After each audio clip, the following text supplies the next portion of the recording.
कि r दूरी से विलग दो इलेक्ट्रॉन के बीच लगने वाले बल जो है वो किसके समानुपाती होता है? The force acting between two electrons separated by distance are proportional to what? r दूरी से विलग दो इलेक्ट्रॉन के बीच लगने वाला बल किसके समानुपाती होगा? r के, r स्क्वायर के, r टू द पावर -2 के या r टू द पावर -1 के? फटाफट आंसर लगाना शुरू कीजिए और जितने बच्चे जुड़ रहे हैं ना एक बार सभी को शेयर कर दे, है ना, एक बार सभी को शेयर कर दे ताकि सभी बच्चे क्लास में जुड़ सके और एक एक प्रश्न यहां से लगा सके। चलिए बहुत अच्छे। राइट आंसर की बात करें तो राइट आंसर है ऑप्शन नंबर सी, है ना, 1/r² लिखे बच्चा या r टू द पावर -2 लिखे, एक ही बात है ना, तो सी के साथ जाएंगे। चलिए बहुत अच्छे, चलिए जबरदस्त आंसर आया आपका। अब देखिए अगला सवाल देखेंगे क्या पूछा है। विद्युत फ्लक्स का बीमीय सूत्र पूछा है, the dimension formula of electric flux. तो सबसे पहले जानो कि इसका फॉर्मूला क्या होता है। तो फॉर्मूला क्या होता है? फॉर्मूला होता है EA, है ना। अब इस पे जब तोड़िएगा तो आपको पता है कि E की वैल्यू F/Q होती है और यहां से A का A रह जाएगा, ठीक है। अब यहां पे फोर्स का डालेंगे तो फोर्स का क्या होगा? A में, यानी MLT -2। Q बराबर क्या होता है? Q बराबर IT होता है ना, Q बराबर IT होता है। चलिए बहुत अच्छे। और A को हम क्या लिखेंगे? L² लिखेंगे। इस तरह से अगर आपको नहीं भी याद रहता है तो आप बना सकते हैं। L है और L² है तो ये LQ हो जाएगा, T टू द पावर -2 है और ये 1 है, ऊपर जाएगा तो T का पावर क्या होगा? -3, और ये I ऊपर जाएगा तो I का पावर कितना होगा? -1, है ना। तो राइट आंसर देखिए बच्चा, तो राइट आंसर क्या हो जाएगा? बी हो जाएगा, ठीक है। चलिए बहुत अच्छे, बी के साथ जितने बच्चे गए हैं बिल्कुल राइट आंसर है, तो इसके एकदम याद रखिएगा, है ना। अगर आपको फॉर्मूला याद है तो बहुत अच्छी बात है, फॉर्मूला नहीं याद है तो डायरेक्ट यहां से आप निकाल सकते हैं, ठीक है। बी के साथ गए, चलिए बहुत शानदार। अगला सवाल देखेंगे। पी विद्युत आघूर्ण वाले एक विद्युत द्विध्रुव तीव्रता वाले विद्युत क्षेत्र में रखा जाए तो उस पे लगने वाला बल आघूर्ण क्या होगा? एग्जाम नजदीक आ गया है लेकिन आज बच्चे जो है ना दिवाली मना रहे हैं, तो दिवाली मनाना है लेकिन तैयारी के साथ, है ना, क्योंकि ये भले ही आज 22 जनवरी है तो आज दिवाली मना रहे हैं आप लोग, लेकिन एग्जाम पे भी फोकस करना है, इसलिए आंसर लगाते रहिए। चलिए अब इसका आंसर लगाएं फटाफट। क्वेश्चन नंबर 3 का राइट आंसर क्या होगा? Question number 3, P cross E, P dot E, P plus E या P माइनस E? चलिए बिल्कुल राइट आंसर है, ए के साथ गए हैं, बिल्कुल जबरदस्त आंसर लगाए हैं।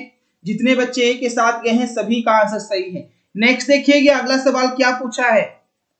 पूछा है क्या, नाहिदा आज दिवाली हम लोगों के लिए दिवाली ही है ना। अब ऐसा नहीं समझिए कि आज दिवाली है क्या सर। देखिए एकांक आवेश को समविभवी सतह पर x मीटर ले जाने में किया गया कार्य क्या होता है? The work done in moving unit positive charge through a distance on surface is। चलिए अब इसका आंसर लगाएंगे। एकांक आवेश को समविभवी सतह पर x मीटर ले जाने में किया गया कार्य क्या होगा?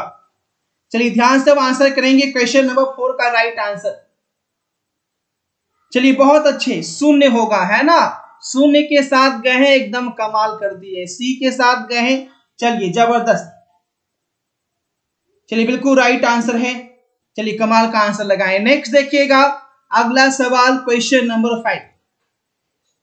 चलिए आंसर लगाना। आज किसके किसके घर में दिवाली मन रहा है, मतलब किसके किसके घर में दीप वगैरह जला है, घर सजा है? कोई है बच्चा? मेरा घर तो पूरा सजा हुआ है। चलिए आंसर लगाएंगे। आवेशित है, देखिए पूछा है क्या, आवेशित खोखले गोलीय चालक के अंदर विद्युत तीव्रता क्या होती है? The electric field intensity inside a charged hollow spherical conductor is। चलिए अब इसका आंसर लगाएंगे। आवेशित खोखले गोलीय चालक के अंदर विद्युत तीव्रता क्या होती है? ए, बी, सी या डी? Question number 5। चलिए बहुत अच्छे। राइट आंसर की बात करें, आर्य जायसवाल सर मेरे घर में। हाँ मेरे घर में भी। सलोनी गुप्ता यस सर। हाँ बिल्कुल, काफी लोग के घर में सजा है, मेरा घर भी पूरा सजा है और दीप वगैरह भी जल रहा है। फिर भी आप लोगों के लिए क्लास लगा दिए हैं क्योंकि पढ़ाई भी इंपॉर्टेंस है ना, इंपॉर्टेंट है। चलिए बहुत अच्छे, शून्य के साथ गए, बिल्कुल जबरदस्त आंसर है। याद रखिएगा, आवेशित खोखले गोलीय चालक के अंदर विद्युत तीव्रता जो है वो क्या होती है? शून्य होती है ना। नेक्स्ट देखेंगे क्वेश्चन नंबर 6 देखिएगा, एक चालक जिसकी धारिता दी गई है इतना, उसको 1000 वोल्ट तक आवेशित किया जाता है, तो चालक की स्थितिज ऊर्जा क्या होगी?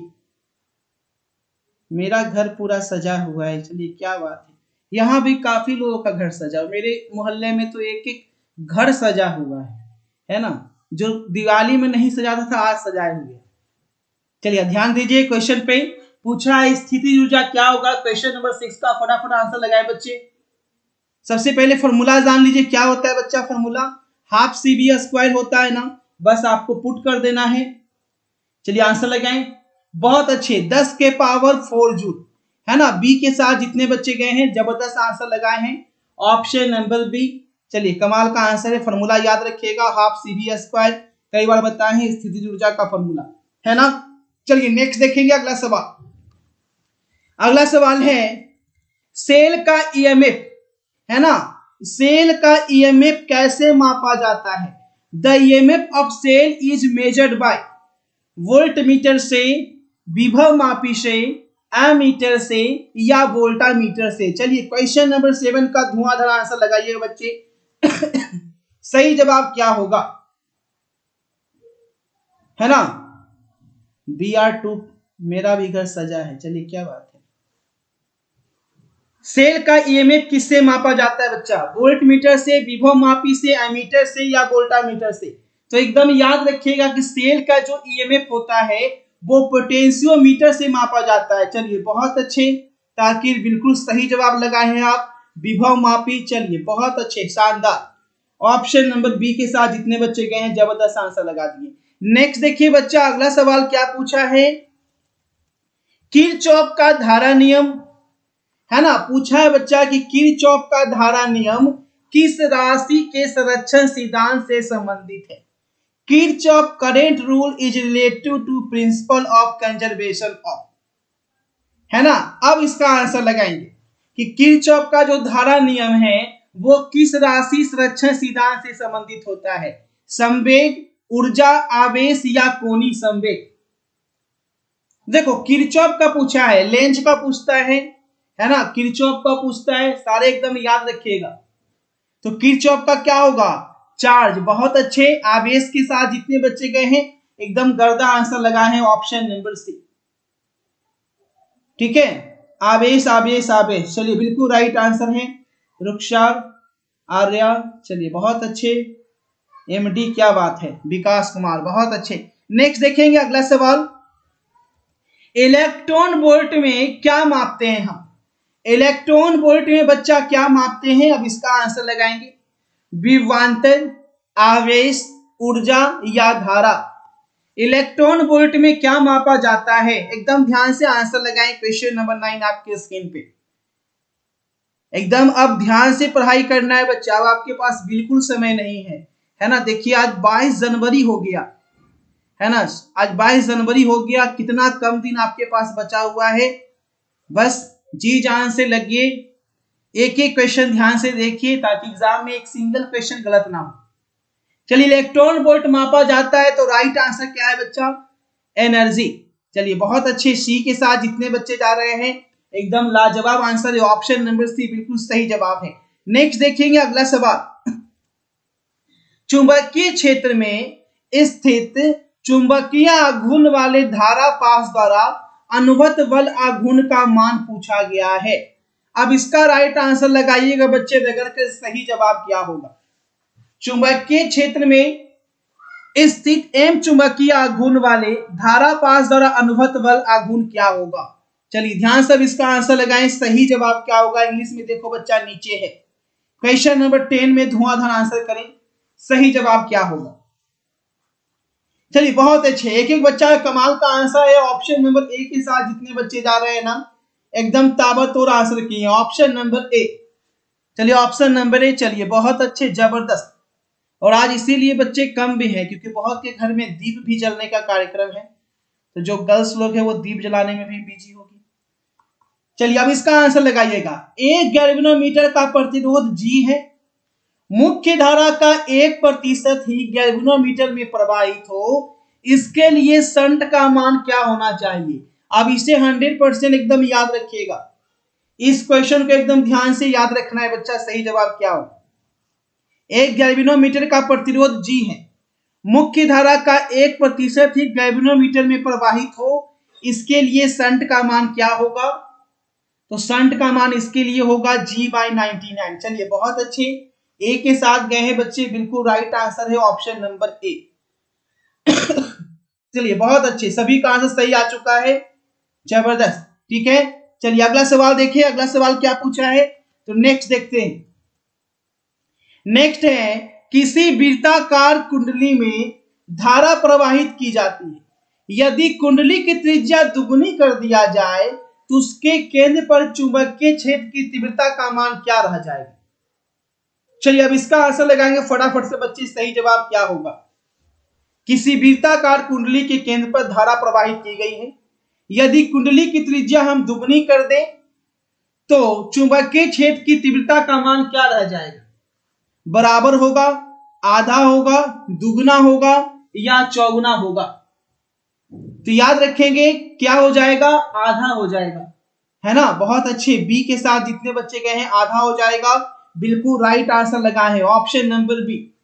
चलिए बहुत ही शानदार आंसर है आप सभी का, ऐसे एकदम रगड़ के आंसर लगाते रहिएगा, ठीक है ना। चलिए नेक्स्ट देखें बच्चा, अगला सवाल क्या पूछा है। डायनेमो का कार्य सिद्धांत किस पे आधारित होता है? The working of dynamo is based on. क्या पूछा है कि जो डायनेमो का कार्य सिद्धांत होता है वो किस पे आधारित होता है? धारा के ऊष्मीय प्रभाव पे, विद्युत चुंबकीय प्रेरण पे या प्रेरित चुंबक पे? डायनेमो का कार्य सिद्धांत, एकदम ध्यान से आंसर लगाएं। क्वेश्चन नंबर 13 का राइट आंसर क्या होगा? याद रखिए बच्चा, जब भी पूछेगा डायनेमो का कार्य सिद्धांत तो किसके साथ जाएंगे? तो याद रखिएगा ये आधारित होता है विद्युत चुंबकीय प्रेरण पे, है ना, इलेक्ट्रोमैग्नेटिक। चलिए बहुत अच्छी, ऑप्शन नंबर बी एकदम याद रखना है। डायनेमो का कार्य सिद्धांत विद्युत चुंबकीय प्रेरण पे आधारित होता है। चलो बहुत ही शानदार आंसर लगाए हो। ऐसे ही एक एक सवाल सही करके आना है एग्जाम में। नेक्स्ट देखिएगा, स्वप्रेरकत्व का मात्रक पूछा है। यूनिट ऑफ सेल्फ इंडक्टेंस पूछा है बच्चा, आपसे बताना है कि स्वप्रेरकत्व का मात्रक क्या होता है? वेबर, ओम, हेनरी या गॉस? स्वप्रेरकत्व का मात्रक बताएंगे। यूनिट ऑफ सेल्फ इंडक्टेंस क्या होगा? वेबर, ओम, हेनरी या गॉस? चलिए याद रखिएगा, स्वप्रेरकत्व का जो मात्रक होता है वो क्या होता है? हेनरी होता है। बहुत अच्छे, सी के साथ गए हैं, एक एक क्वेश्चन आपने सही लगा दिया। चलिए बहुत अच्छे, हेनरी बिल्कुल राइट आंसर है। नेक्स्ट देखेंगे, चलो अब इसमें सही करो। किसी ट्रांसफार्मर दिया गया है, उसमें प्राइमरी जो है वो N1 है और सेकेंडरी जो है वो N2 है ना। N1 जो है वो प्राइमरी टर्न है और N2 जो है वो सेकेंडरी टर्न है। तो बोला गया है कि इसमें कौन सा रिलेशन सही होगा, यानी N1 और N2 में आपको रिलेशन बताना है। चलिए फटाफट से सही जवाब बताएंगे, राइट आंसर क्या होगा। चलिए बहुत अच्छे, राइट आंसर की बात करें तो राइट आंसर है ऑप्शन नंबर बी। N2 जो होगा वो क्या होगा? N1 से बड़ा होगा। हमेशा याद रखना है कि N2 जो होता है वो किससे बड़ा होता है? चलिए बहुत अच्छी, N1 से बड़ा होता है। कमाल का आंसर है। नेक्स्ट देखेंगे, एलआर परिपथ का शक्ति गुणांक क्या होता है? देखिए अगला सवाल पूछा है एलआर परिपथ का शक्ति गुणांक। अब एक एक बच्चे इसमें धुआंधार आंसर करो, है ना। एलआर परिपथ का शक्ति गुणांक क्या होता है? सही जवाब क्या होगा? इसमें सही कीजिए फटाफट एकदम। 4 ऑप्शन दिया गया है, सही जवाब क्या होगा? चलिए बहुत अच्छे। राइट आंसर की बात करें तो right answer option number B है। कुछ बच्चे सी के साथ चले गए हैं लेकिन सी नहीं है बच्चा, याद रखिएगा बी के साथ ही जाना है आपको एग्जाम में। जो बच्चे बी के साथ गए हैं बिल्कुल 100% सही आंसर लगाए। चलिए बहुत अच्छे। नेक्स्ट देखिए अगला सवाल, किसी छोटे चुंबक के मध्य बिंदु से, क्या पूछा है? किसी छोटे चुंबक के मध्य बिंदु से समान दूरी पर अक्षीय और निरक्षीय स्थिति में चुंबकीय क्षेत्र बी का मान का अनुपात क्या होता है ना? अब इसका आंसर लगाएंगे, सही जवाब क्या होगा? किसी छोटे चुंबक के मध्य बिंदु से समान दूरी पर अक्षीय तथा निरक्षीय स्थिति में चुंबकीय क्षेत्र बी के मान का अनुपात कितना होता है? चलो 4 ऑप्शन दिया गया है, 2:1, 1:√2, सी या डी। याद रखेंगे राइट आंसर है 2:1, है ना? जो ही बच्चे 2:1 के साथ गए सभी का शानदार आंसर आ गया है। चलिए एक एक सवाल सही किए हैं आप लोग अभी तक, ये बहुत अच्छी बात है। नेक्स्ट देखेंगे, पृथ्वी के चुंबकीय ध्रुव पर, पृथ्वी के मैग्नेटिक पोल पर जो नमन कोण है उसका मान कितना होता है? चलिए अब इसका आंसर लगाएंगे बच्चे फटाफट तरीके से। सही जवाब क्या होगा? 4 ऑप्शन आपके इसमें भी दिए गए हैं। The angle of dip at magnetic pole of earth is. चलिए फटाफट से एकदम आंसर लगा दे, सही जवाब क्या होगा? 0 डिग्री, 90 डिग्री, 45 डिग्री या 180 डिग्री, 18। तो हमेशा याद रखेंगे पृथ्वी के चुंबकीय ध्रुव पे नमन कोण का जो मान होता है वो 90 डिग्री होता है ना? यानी कि π/2, 90 डिग्री। बी के साथ गए हैं, बिल्कुल जबरदस्त आंसर लगा दिए हैं। सही जवाब है ऑप्शन नंबर बी। चलिए बहुत अच्छे। नेक्स्ट देखिए अगला सवाल क्या पूछा है, विद्युत चुंबकीय तरंग के संचरण की दिशा, है ना? जो बच्चे अभी लाइव में जुड़ रहे हैं इस क्वेश्चन को पूरा जरूर लगा लीजिएगा, है ना? ताकि एग्जाम में एक भी प्रश्न ना छूटे। और फटाफट सभी को शेयर कर दें ताकि हर बच्चे तक वीडियो जो है पहुंच सके और 3 फरवरी को हर बच्चे एग्जाम में एक एक प्रश्न बना के आ सके। तो पूछा है विद्युत चुंबकीय तरंग की जो संचरण की दिशा होती है वो कौन सी दिशा होती है? ई के पैरेलल, बी के पैरेलल, बी क्रॉस ई के पैरेलल या ई क्रॉस बी के पैरेलल? चलिए इस क्वेश्चन में रगड़ के आंसर करें बच्चे, सही जवाब क्या होगा? चलिए बहुत अच्छे। राइट आंसर की बात करें तो किसके पैरेलल होता है? ई क्रॉस बी के पैरेलल, है ना? बी क्रॉस नहीं, ई क्रॉस बी के पैरेलल एकदम याद रखिएगा। डी के साथ जितने बच्चे गए हैं एकदम धमाल मचा दिए। नेक्स्ट देखिएगा, किस कारण से हवा का बुलबुला पानी के अंदर चमकता हुआ नजर आता है? An air bubble inside water shines due to, है ना? किस कारण से जो हवा का बुलबुला होता है वो पानी के अंदर चमकता नजर आता है? अपवर्तन, परावर्तन, पूर्ण आंतरिक परावर्तन या विवर्तन? चलिए अब इसका आंसर लगाएंगे क्वेश्चन नंबर 20 का। सही जवाब क्या होगा? किस कारण से हवा का बुलबुला पानी के अंदर चमकता नजर आता है? चलिए बहुत अच्छे। याद रखेंगे टोटल इंटरनल रिफ्लेक्शन, है ना? सी सी सी सी सी, एक एक बच्चे सी के साथ गए, ये बहुत अच्छी बात है। चलिए बहुत अच्छे, जबरदस्त आंसर लगा है ऑप्शन नंबर सी के साथ। जितने बच्चे गए हैं सभी का आंसर सही आ गया है। अगला सवाल देखिएगा, राइट आंसर क्या है? 2 लेंस दिया गया है, the equivalent focal length of, जिसका क्षमता दिया गया है एक का -15 डायोप्टर, दूसरे का, अच्छा इसमें हिंदी में थोड़ा सा एरर है, इंग्लिश में देख लो। हाँ, एक का -15 है और दूसरे का 5 डायोप्टर है ना? अब यहां से पूछा है कि आपको बताना है इक्विवेलेंट फोकल लेंथ यानी एफ कितना होगा। अब देखो P बराबर कितना है? -15 + 5 यानी कि -10 डायोप्टर P है। तो बच्चा F कितना होगा? 1/P मीटर, है ना? यानी कि -1/, 10 मीटर, सेंटीमीटर में चेंज करोगे तो 100 इंटू -10 यानी -10 सेंटीमीटर, है ना। ए के साथ जाएंगे, बिल्कुल राइट आंसर है। ए के साथ जितने बच्चे जा रहे हैं सभी का आंसर सही है। चलिए बहुत अच्छे, कमाल का आंसर लगाए हैं आप सभी। चलिए ऐसे ही एकदम आंसर लगाते रहना है ना। चलिए बहुत अच्छे, जबरदस्त आंसर लगा दिए। नेक्स्ट देखिए अगला सवाल, खगोलीय दूरदर्शक में अंतिम प्रतिबिंब कैसा होता है।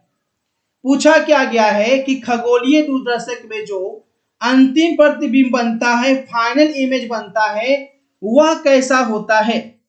वास्तविक और उल्टा, काल्पनिक और सीधा, या काल्पनिक और उल्टा। चलिए अब इसमें अगर क्या आंसर कीजिएगा, सही जवाब क्या होगा, वास्तविक उल्टा, काल्पनिक सीधा, काल्पनिक उल्टा, या ऑप्शन नंबर डी। चलिए फटाफट से आंसर लगाते रहे बच्चे, सही जवाब क्या होगा। एक एक बच्चे एकदम कमाल का आंसर लगाओ, क्योंकि अब अगर डरे तो एग्जाम में गड़बड़ हो जाएगा, है ना। चलिए फटाफट से आंसर लगाइए। चलिए बहुत अच्छे, सभी का आंसर सही आ चुका है। देखिए राइट आंसर की बात करें तो काल्पनिक और उल्टा होता है ना, सी के साथ गए हैं। चलिए बहुत अच्छे, लाजवाब आंसर। नेक्स्ट देखो, बेलनाकार लेंस का व्यवहार किया जाता है। आंख के किस लेंस को दूर करने के लिए हम बेलनाकार लेंस का व्यवहार करते हैं। आंख के किस लेंस को दूर करने के लिए बेलनाकार लेंस का व्यवहार किया जाता है, इसका राइट आंसर लगाइएगा। सही जवाब क्या होगा, निकट दृष्टा, दीर्घ दृष्टा, एस्ट्रोगैमेटिज्म, या जरा दृष्टा। देखिए इसका राइट आंसर क्या होगा, एस्ट्रोगैमेटिज्म, है ना। जितने बच्चे सी के साथ जा रहे हैं सभी का आंसर सही है, एस्ट्रोगैमेटिज्म, एस्ट्रोगैमेटिज्म। चलिए बहुत अच्छे, चलिए बिल्कुल राइट आंसर आ चुका है, सी सी सी, सभी का सही जवाब है। चलो बहुत अच्छे, विक्की, रुखसार, नाहिदा, संजीव, रोशनी, नैना।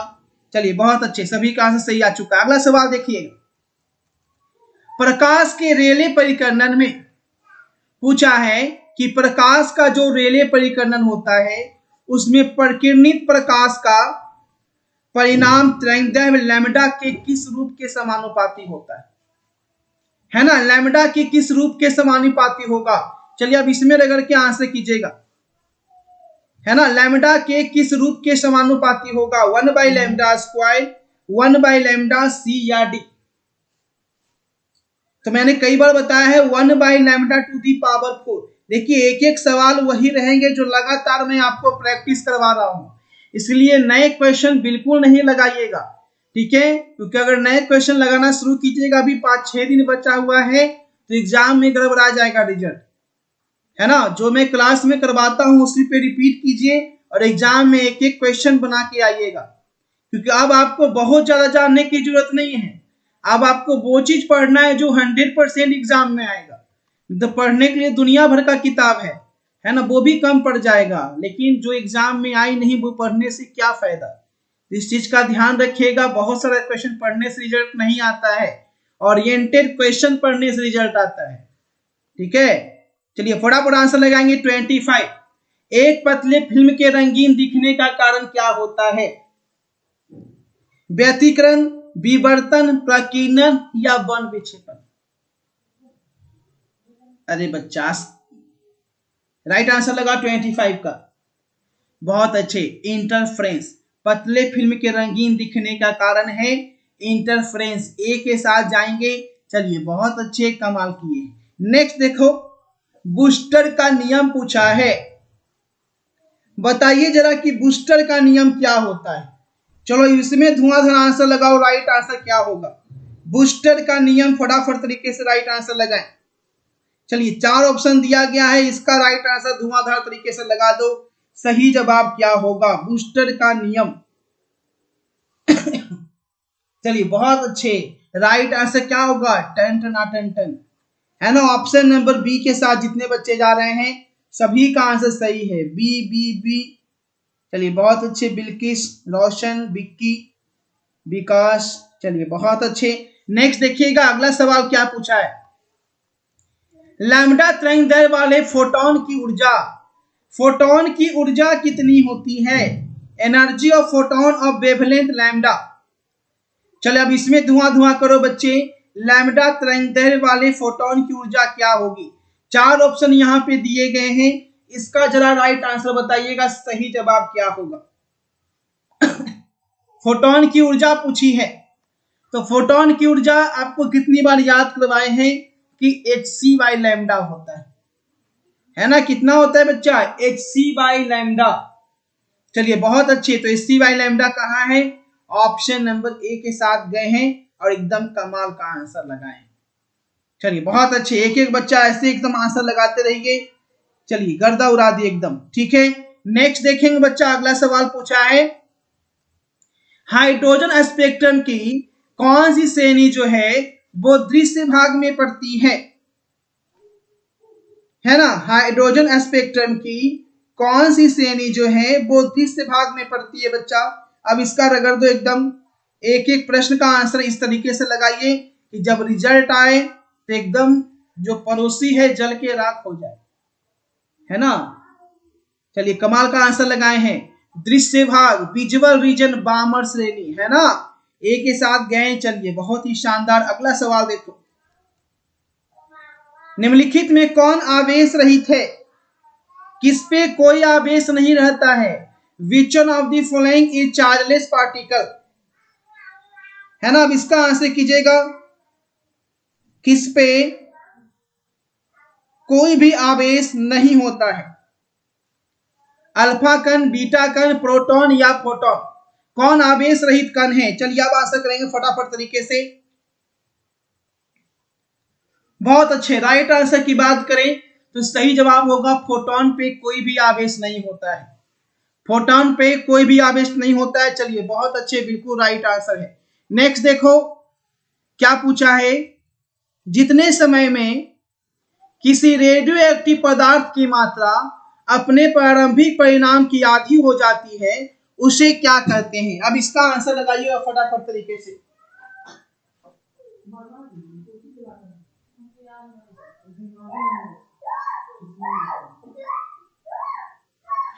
चलिए फटाफट में आंसर लगाए, बिल्कुल राइट आंसर। देखिए जितने समय में किसी रेडियो एक्टिव पदार्थ की मात्रा अपने प्रारंभिक परिणाम की आधी हो जाती है तो उसे कहते हैं अर्ध आयु, है ना? Half as.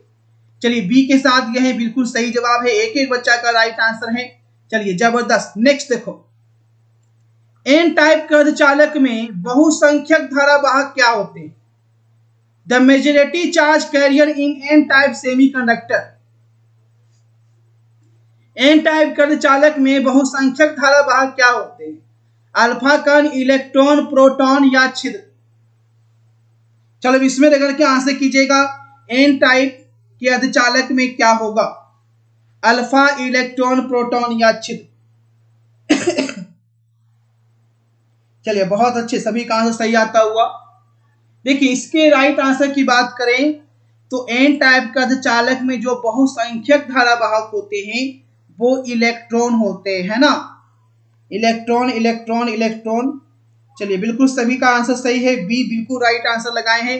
नेक्स्ट देखिएगा अगला सवाल क्या पूछा है, पूर्ण तरंगी दृष्टिकोण में यदि निवेश आवृत्ति 50 हर्ट्ज है तो निर्गम आवृत्ति क्या हो गया?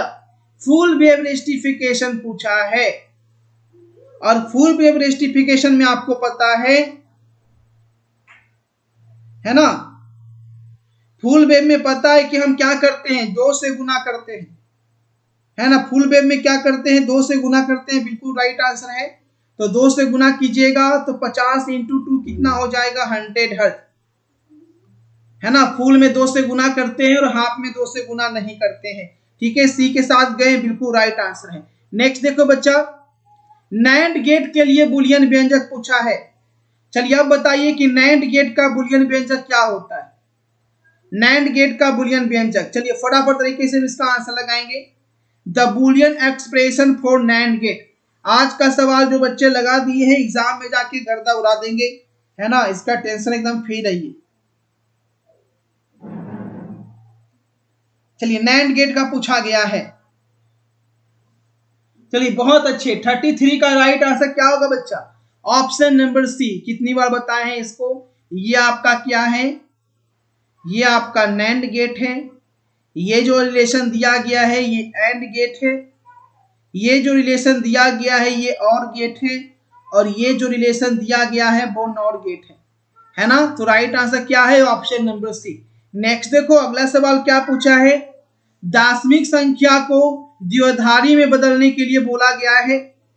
Result of conservation of decimal number 15 into binary, 15 को द्विआधारी में बदलने पर मान क्या होगा?